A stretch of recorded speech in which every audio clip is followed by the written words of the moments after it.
Bom dia a todos. Queria agradecer o convite. Luiz Nassif, obrigado pelo convite, é um prazer estar aqui. Vou fazer uma... O tema do painel é essa parte da poupança privada no financiamento de longo prazo.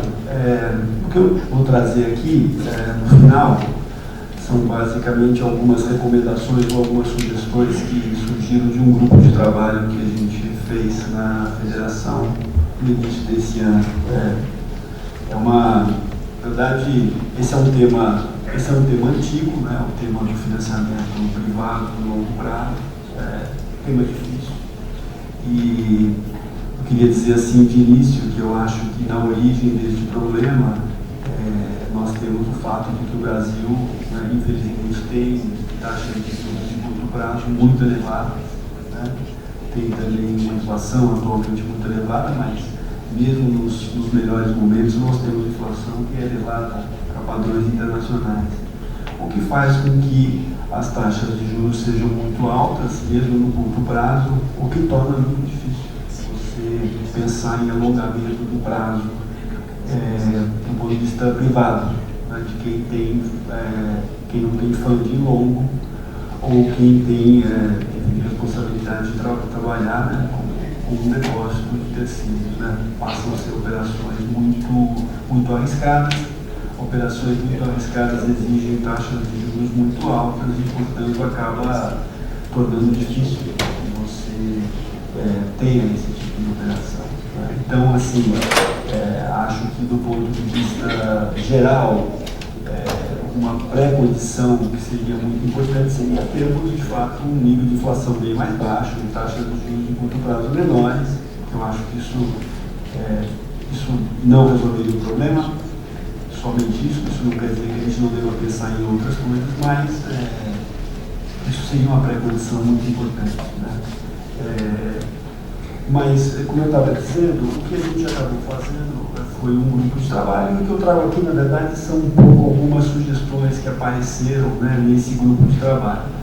Antes, eu só queria mencionar algumas coisas, que primeiro, quando a gente olha como é que o financiamento de longo prazo ele é feito, esse é aqui do grupo dos 30, eu trouxe aqui só para mostrar a vocês que, na verdade, quando a gente está falando de infraestrutura, especialmente, você tem em longo prazo, nós estamos falando de lucros retidos, né, que é uma fonte de financiamento. A gente tem a participação do setor público em geral, 30%, isso aí é a amostra dos Estados Unidos e Europa. E quando a gente olha do restante, tem uma certa diferença, como aliás o Hernani já mencionou. Nos Estados Unidos, você tem um modelo mais baseado em mercado de capitais, né? Esse pedaço é mais financiado via mercado de capitais. E na Europa a gente tem uma coisa mais via empréstimos bancários, né? E aqui eu acho que tem esse ponto que ele mencionou, que o Hernani mencionou, a parte do financiamento, que é o desenvolvimento do mercado de capitais dos Estados Unidos, que de fato é um case muito diferente em relação ao outro. E no caso da Europa, você tem uma presença do mortgage, né, dos empréstimos imobiliários, muito forte na carteira dos bancos. Então, isso acaba dando essa diferença em termos de modelo. Quando a gente olha, isso aqui eu só trouxe que eu achei uma curiosidade, quando você olha o tipo de investimento, claro que aqui aqui você tem uma amostra de um país um pouco diferente, o Brasil até está no meio, né? Mas você vê que, né, quando a gente olha aqui na terceira coluna ali, que são equipamentos, você tem uma participação maior dos grupos retidos, do próprio capital privado. Quando você entra em termos de infraestrutura, você tem uma participação muito majoritária de governo, de forma geral, né, de todas as instâncias de governo. E na média, quando você pega a coluna de cá, você tem um quadro, enfim, mais ou menos naquela direção também, né? O que na ponta acaba mudando um pouco essa questão do mercado de capitais, né? Eu pessoalmente acho que, de alguma maneira, nós vamos caminhar no Brasil na direção de mercado de capitais, eu acho. Eu acho que a gente já teve ensaios nessa direção, enfim, infelizmente, em função de instabilidade, a gente acabou tendo alguns retrocessos, mas eu acho que é um caminho que a gente vai acabar indo, até porque, quando você olha a experiência de forma geral, Não é uma coisa só do Brasil. No Brasil, acho que isso é um pouco mais acentuado, mas nos outros países também você tem uma diferença grande em termos de participação. O setor bancário acaba tendo, de fato, uma participação menor nas operações mais longas, né? Isso não é uma coisa, como eu disse, acho que não é um privilégio no Brasil, é por conta da estrutura de balanço, pelo fato de que você tem uma estrutura de captação que acaba sendo mais curta, porque você tem toda essa onda regulatória que adicionalmente é um problema que entrou na agenda e que de fato também é um problema adicional para a questão do financiamento de longo prazo privado, né?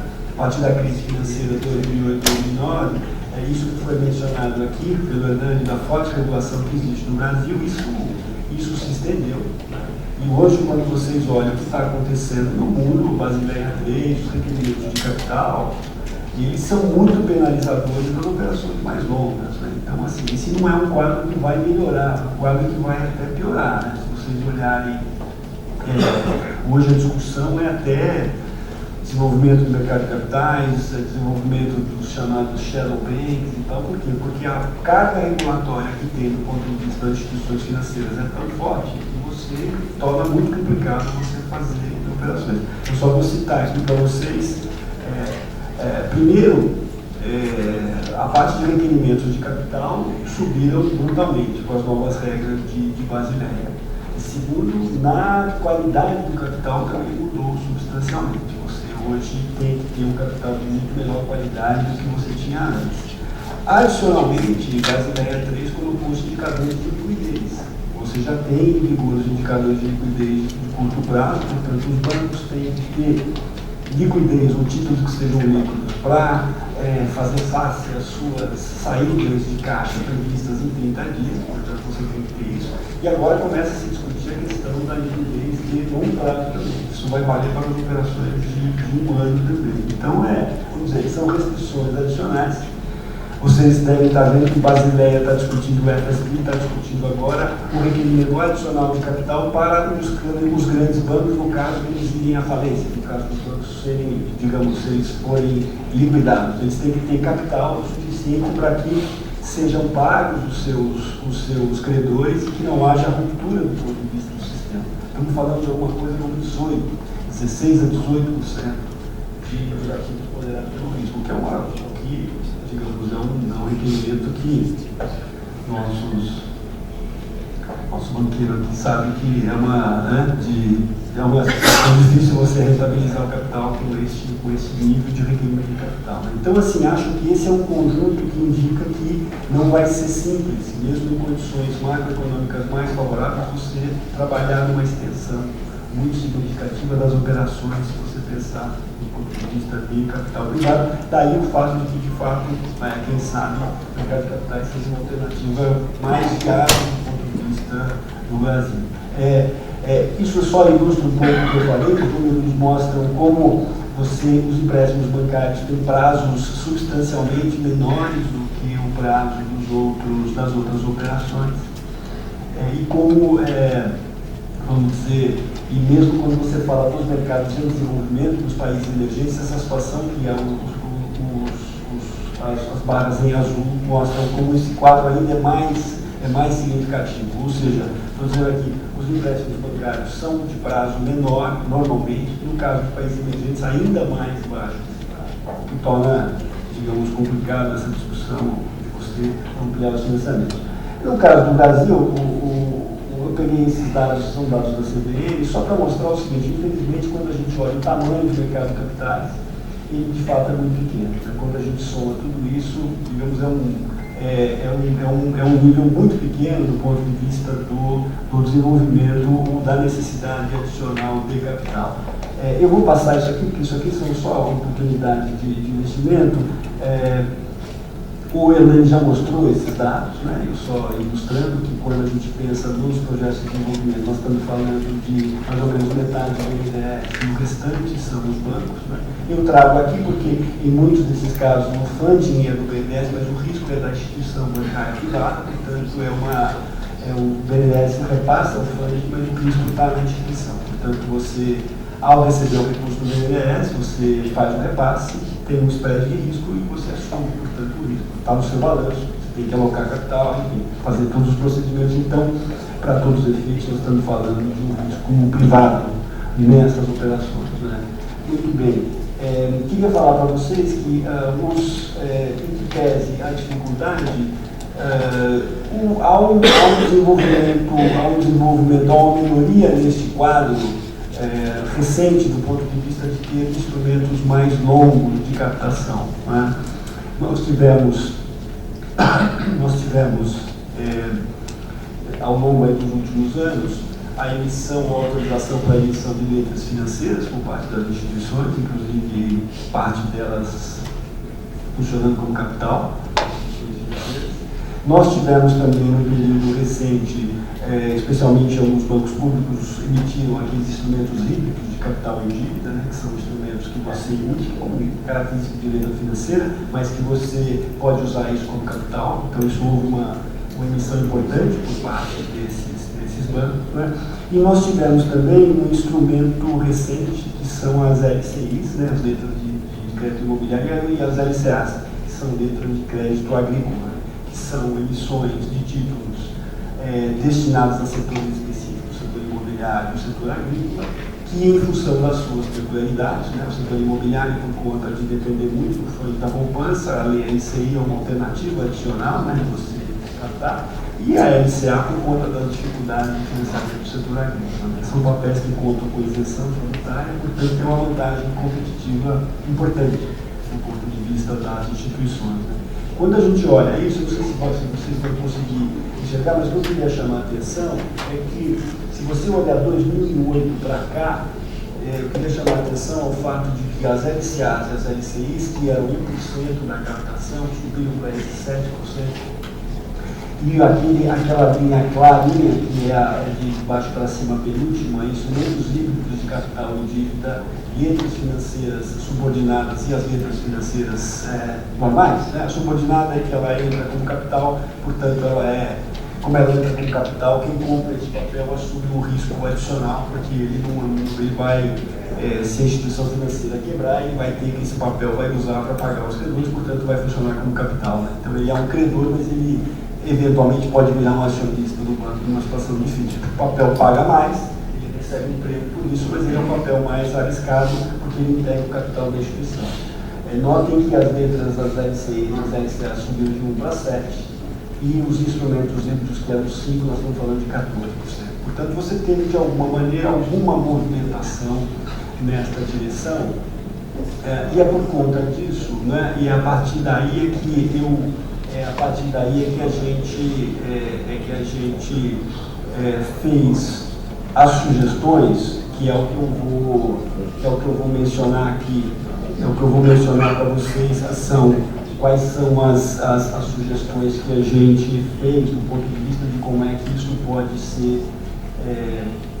Basicamente, quando a gente olha, como eu falei para vocês, o financiamento de longo prazo, o que isso poderia ser feito? O que poderia ser feito para ampliar a participação do setor privado? Nós elencamos estes 5 pontos, e eu não vou, claro que um ponto adicional aí seria o desenvolvimento do mercado de capitais, mas como a gente está falando de uma agenda bancária, eu não mencionei, mas eu queria dizer que eu subscrevo aqui o que o Hernani colocou, do ponto de vista de desenvolvimento do mercado de capitais, incentivos a esse mercado, com uma única restrição de que eu acho que também há uma preocupação legítima do ponto de vista de você dar transparência para a emissão de debêntures. Eu acho que a CVM tem uma preocupação correta, às vezes, que é o fato de que esse é um papel mais arriscado, né, do ponto de vista do investidor. Então é importante que os investidores tenham essa clareza de qual é o risco que eles estão, né, qual é o risco que eles estão comprando. Então essa eu acho que é uma preocupação saudável, né, e para que você tenha essa rentabilidade eventualmente maior, que ela seja e tenha lastro de investimentos que sejam sólidos do ponto de vista da sua arquitetura financeira.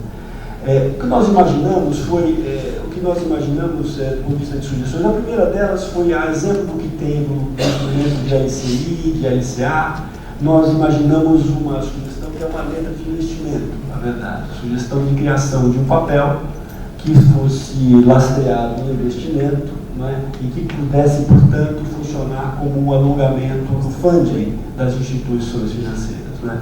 Como eu disse aqui, acho que é um problema competitivo importante, que é a questão da falta de um funding de longo prazo. Né. Quando a gente fala de como é que eu vou financiar uma operação mais longa, né, as instituições financeiras, por diversos, especialmente aqui as privadas, por diversas razões, elas têm instrumentos curtos de captação. Os prazos das operações são curtas se você imaginar uma operação de financiamento de infraestrutura, uma operação de 15 anos, de 20 anos, de 25 anos. Né? Então você tem, mesmo quando você consegue, se você olhar prazo médio de balanço, falando 2 anos e meio, 3 anos, 4 anos, portanto você tem uma estrutura, na melhor das hipóteses, você tem uma estrutura de balanço muito curta para financiar operações muito longas. É claro que os bancos, isso faz parte da atividade bancária, né? Faz parte da atividade bancária você fazer um descasamento de prazos, né? Os bancos, uma das suas, né? Os bancos fazem isso, né? Fazem captam mais curto, empréstimo mais longo, até por conta de situações normais, taxas de juros mais longas são maiores, portanto eu tenho aqui um benefício, né? Um spread por conta disso. Mas nós estamos falando aqui de situações de diferenças muito grandes. Né? Estamos falando de situações que são muito... Nós temos no Brasil algumas peculiaridades. Né? Por exemplo, a poupança é uma outra coisa que é um pouco maluca. Né? Nós estamos falando da poupança, que é o principal instrumento de financiamento do setor imobiliário, que é um dinheiro que você pode ir lá sacar a qualquer momento. É um dinheiro que está livre para você, como investidor, como aplicador, está lá disponível, e com aquele dinheiro são feitos empréstimos de há 20 anos a 25 anos. Portanto, você tem aí um descasamento potencial muito significativo. Né? Eu tenho aquela carteira que é líquida, que pode ser sacada, e na outra ponta eu tenho operações que são muito longas. Né? Então, assim, uma das coisas que a gente imaginou nessa lista de sugestões, eu vou até passar aqui que eu tenho, né, que fosse um papel que pudesse ser utilizado. As características desse papel seriam, né, nós estamos em prazo mínimo de 3 anos, ele também seria papel isento para você justamente ter competitividade, né, em relação a esses outros instrumentos. Ele teria critérios rígidos de elegibilidade, quer dizer, você está falando, portanto, de ter uma carteira de investimentos em infraestrutura que sirva de lastro para essa operação, né? para esse papel. E a gente sugere também que os fundos que comprem esse papel possam também ter essa isenção, né? Para que você não prejudique a indústria de fundos, que é grande no Brasil, que é uma indústria representativa. Essa foi a primeira sugestão. A segunda, e aqui tem a ver com a discussão em torno da atuação do BNDES, na verdade, quando vou dizer para vocês, eu não sou exatamente um especialista nisso, né? E a gente pode até conversar, a gente pode até detalhar depois, mas assim, basicamente a discussão que apareceu foi dizer o seguinte: bom, muito bem, no modelo ideal, quem sabe a gente tendesse a ter uma atuação maior do BNDES nas fases iniciais do projeto, dividindo isso com o setor privado, né? As fases que eles chamam de completion e pré-completion são as fases onde o empreendimento não é operacional, onde você está iniciando o projeto, portanto são fases mais arriscadas, né? São as fases onde você tem um risco maior. E quem sabe você pudesse fazer com que você tivesse, o BNDES saísse eventualmente de projetos mais maduros, né? Projetos onde você conseguiria financiá-los melhor via mercado de capitais, ou você encontraria mais financiamento no mercado de capitais. Essa é uma outra sugestão. Inclusive aqui, digamos, apareceu até a ideia de que quem sabe você pudesse imaginar uma alternativa para utilizar a 12431, que o o Renan mencionou, que essas são as debêntures incentivadas, eventualmente até a letra financeira para a infraestrutura incentivada, para eventualmente permitir, inclusive, que o BNDES se desalavancasse. Ou seja, você imaginar que alguém pudesse fazer essa emissão e, com isso, eventualmente, pagar um empréstimo junto ao BNDES. Claro que a taxa de juros seria maior nessa outra operação, né? Mas a ideia aqui seria que você poderia, eventualmente, ter mais, captar mais recursos. Você poderia liberar garantias junto ao BNDES e você poderia também, com isso, eventualmente ampliar a sua captação, né? E claro que você faria essa captação, liberaria os recursos e canalizaria os novos recursos para o investimento também em infraestrutura. Não seria para você, claro, dar liquidez simplesmente para aquele investimento, seria para você realocar aquilo em outro investimento, né? Então aqui um pouco essa discussão, e aqui eu acho que acho que o BNDES é uma realidade brasileira. Eu acho que tem grandes serviços prestados. Eu acho que a discussão que tem aqui é como é que você poderia aumentar o potencial de atuação do BNDES. É uma discussão semelhante à que a gente tem na questão das debêntures e tal. Eu também acho que não é uma questão, eu também acho que não há conflito aqui, mas eu acho que deve-se pensar uma complementariedade. Por exemplo, essa última diretriz de quando o BNDES compra lá no empreendimento, tem que um pedaço via mercado, eu acho que é uma coisa saudável nesse sentido. É você evitar que o BNDES seja o único financiador de um tipo de empreendimento. Mas acho que esse é um segundo conjunto de sugestões, né? Aí quando a gente vai falar de financiamentos de longo prazo, isso aqui é mais uma agenda, digamos, quando a gente entra na questão regulatória,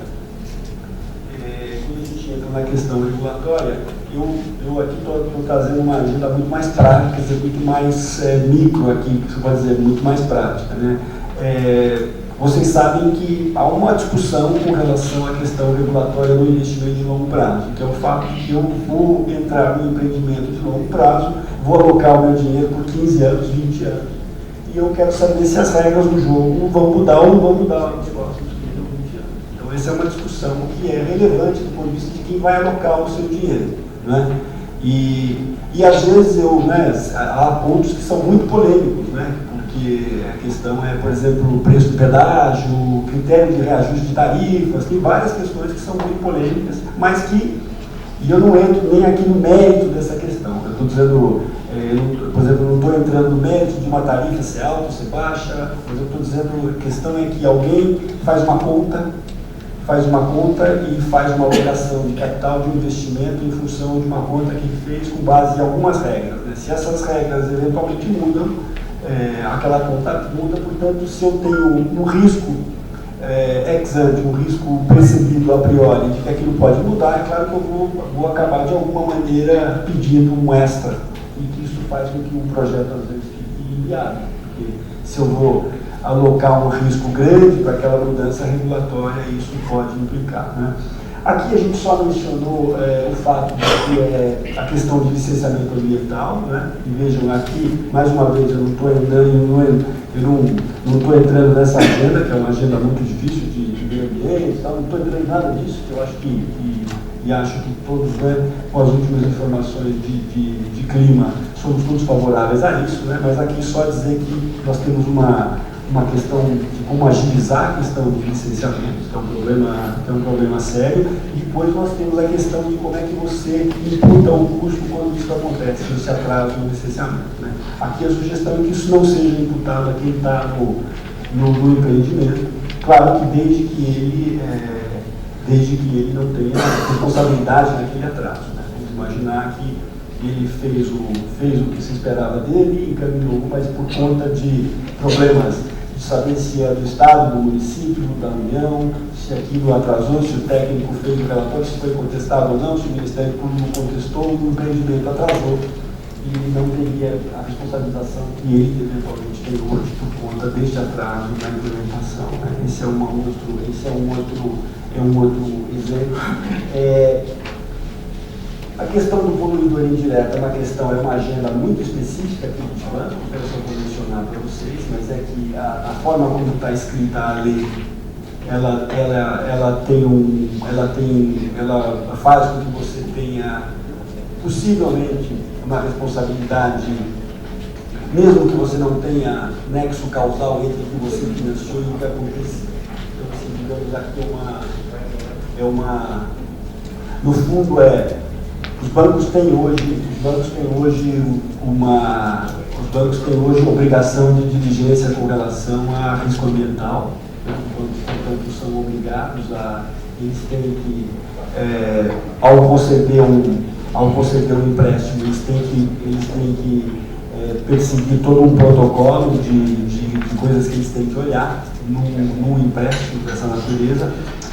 Adicionalmente, os bancos, claro, mais e mais se preocupam com isso, né? Porque nós estamos agora com relação estamos vendo aí o que aconteceu em Minas e em outros lugares, portanto, isso é risco, portanto, significa que isso é um risco objetivo, né? O risco ambiental é um risco de fato objetivo, não é só uma questão ecológica, não é uma questão que alguns falam, né, o folclore, migrando e tal, mas a ideia é a seguinte: há um risco de fato objetivo que é o empreendimento, se ele causar um problema, isso vai gerar uma responsabilização e, portanto, aquele seu crédito é um crédito que vai ser penalizado, portanto, é importante que você tenha essa diligência, né?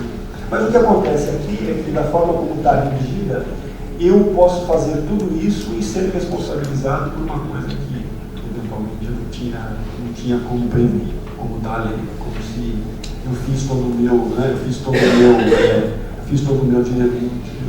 coisa de diligência, financiei um caminhão, para dizer que simples, o caminhão está transportando combustível, ele capota, cai no rio, e no rio, em tese, eu estaria responsabilizado por ter financiado aquele caminhão.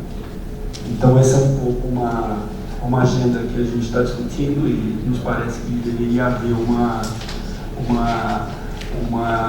mudança entre você, nesses casos, estabelecer o nexo causal entre o que você financiou e o que aconteceu, verdade? Claro, se você tem responsabilidade por conta daquilo, ou se você não tem o seu direito, você não exerceu o seu dever de diligência, você tem que ser responsabilizado. Acho que não há dúvida com relação a isso, né? A questão é que se não há nexo causal entre o que você fez, o que você financiou e o que aconteceu, e você não deveria ser responsabilizado por conta disso. E por fim, eu trago também alguns pontos que foram levantados, que atrapalham do ponto de vista de do financiamento, que são questões relacionadas à alocação de capital e de provisão. Então, se vocês, os bancos, hoje, os bancos têm que alocar capital, mesmo em operações onde tem seguro, né? Claro que quando você tem um conglomerado e tem seguradora, isso não faz tanta diferença, mas se você imaginar uma operação que foi financiada e que tem seguro, você ainda assim tem que alocar capital nessa operação, portanto, aumenta o custo da operação, aumenta a taxa, ela torna-se menos competitiva. Hoje, seguradoras têm uma alocação de capital maior que os bancos, então, enfim, a ideia é que haja essa unificação, portanto, tenha essa redução, né? E depois, nós lembramos também que, desculpe trazer coisas muito específicas, mas no caso de hoje, por exemplo, quando você tem uma operação que é segurada, mesmo quando essa operação aconteceu um problema, você tem o seguro, quando você está esperando que o seguro te reembolsar, o Banco Central te obriga a manter o provisionamento daquela operação, que parece uma coisa meio que um contrassenso, porque se você tem o seguro, você não deveria ser obrigado a provisionar. Né? E no final, eu só trouxe a questão de exposições, só para dar uma ideia para vocês de que Basileia lá fora está discutindo aumentos muito significativos na alocação de capital para operações mais longas que podem ter impactos importantes para o Brasil. Tá? Então, estamos falando, por exemplo, essa parte de aquisição de terrenos, ou quando você está no chamado pré-completion, aumentar a alocação de capital, que já é muito alta, certo? E tem aí a parte de créditos mais longos, e, portanto, tem uma discussão regulatória a ser feita. Né? Aliás, essa eu acho que não é uma discussão brasileira, é uma discussão mundial, do ponto de vista do que se espera do setor financeiro. Né? Porque vocês sabem que De um lado tem a discussão que é muito bem, o setor financeiro precisa financiar o longo prazo, precisa financiar o investimento, precisa financiar o desenvolvimento, mas se vocês olharem todo o arcabouço regulatório, ele vai numa outra direção. Ele vai numa direção de penalizar as operações mais longas, do ponto de vista de capital, ele vai no sentido de penalizar você do ponto de vista de você não manter liquidez. Portanto, tudo isso são coisas que dificultam você ter uma operação mais longa. A outra questão que muito aparece é financiamento de pequenas e médias empresas, né? Que é uma outra coisa que a gente discutiu. Pequenas e médias empresas se queixam com razão de falta de crédito. É verdade, mas você tem pelo menos dois problemas. O problema é a ausência de informações, né? Que sejam boas, do ponto de vista de você fazer uma alocação de risco. E segundo, todo o instrumental de regulatório faz com que você tenha que alocar mais capital para essas operações. Portanto, significa que elas são também mais caras do ponto de vista de como é que você faz a operação. Então, vamos dizer, de um lado você tem uma necessidade, você tem uma pressão social, vamos dizer assim, nesta direção, mais a parte de alocação de capital penaliza, né, esse tipo de operação. Né? Então, vamos dizer, nós estamos falando aqui de pontos, como eu falei para vocês, são sugestões que apareceram. Nós encaminhamos essas sugestões, a gente vem discutindo, né? E eu sei que tem instâncias do governo que tem trabalhado em algum desses pontos. Então, assim,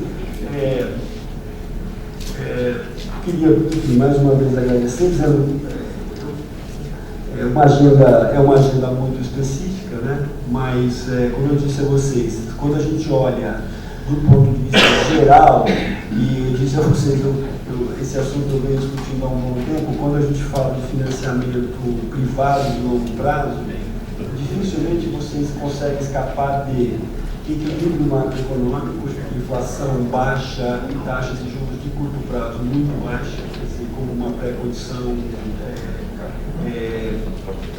absolutamente fundamental. Depois você passa por instrumentos de funding, que é o ponto que a gente colocou aqui. Você passa por uma discussão de aperfeiçoamento regulatórios, que é essa ideia de você tentar minimizar o risco, do ponto de vista de quem está alocando o capital naquela operação. E o quarto é o mercado de capitais, que eu deixei de lado, porque, como eu disse, é uma agenda mais bancária. Mas eu acho que no Brasil, até por conta desta configuração que a gente tem aqui, e por conta de toda essa discussão de Basileia, vai ser difícil evitar que o mercado de capitais, eu acho que a alternativa mais viável mesmo vai ser você atualizar, você utilizar o mercado de capitais de uma maneira mais intensa. Ou seja, os bancos eventualmente originam as operações, aqui eu estou falando do Banco do Brasil, assim como estou falando de Caixa, estou falando dos bancos privados. Provavelmente os bancos vão originar as operações, vão financiar junto com o BNDES os limites do projeto, e quando os projetos forem mais maduros, provavelmente vão a mercado de capitais distribuir esses projetos. Portanto, quem acaba carregando esses projetos vai ser mais o mercado de capitais. Então, eu acho que o panorama geral, e como eu disse, o que eu trouxe aqui alguns pontos específicos que a gente discutiu na federação, como melhorar um pouco o arcabouço permitindo que o setor privado participe mais do financiamento de longo prazo. É isso, e obrigado pelo convite e também pela disposição aí, se tiver. Obrigado.